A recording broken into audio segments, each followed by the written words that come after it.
بخاری اور مسلم کی راوی پھر کون ہے؟ ابو ہریرہ رضی اللہ تعالیٰ عنہ فرماتے حضور نے ارشاد فرمایا لا یزنی الزانی حین یزنی وہو مومن ولا یسرق السارق حین یسرق وہو مومن ولا یشرب الخمر حین یشرب وہو مومن۔ کوئی زانی حالت ایمان میں زنا نہیں کرتا۔ کیسے ممکن ہے؟ ایمان ہو اور زنا ہو جائے، پھر وہ ایمان دھیلے کا ہوا؟ کیا قدر و قیمت اس ایمان کی؟ وہ تو اٹھا کر پھینک دینے کی چیز ہے۔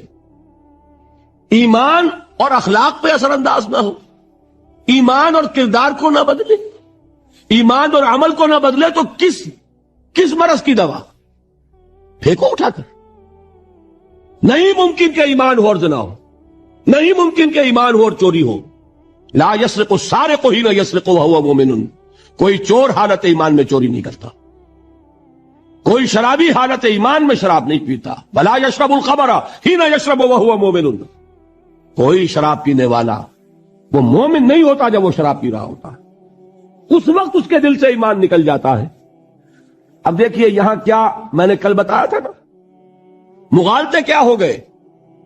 مغالطے یہ ہو گئے کہ اس کو سمجھ لیا قانونی بات، یہ قانونی بات نہیں ہے، وہ قانونی ایمان کی بات نہیں ہو رہی، یہ حقیقی ایمان کی بات ہو رہی۔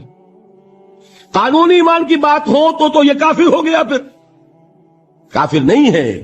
قانونی ایمان کا دار و مدار قول پر ہے، یہ وہ حقیقی ایمان ہے، قلبی یقین والا ایمان، اس کے بارے میں فرمایا جا رہا ہے۔ وہ دل سے نکل جاتا ہے تو گناہ ہو سکتا ہے۔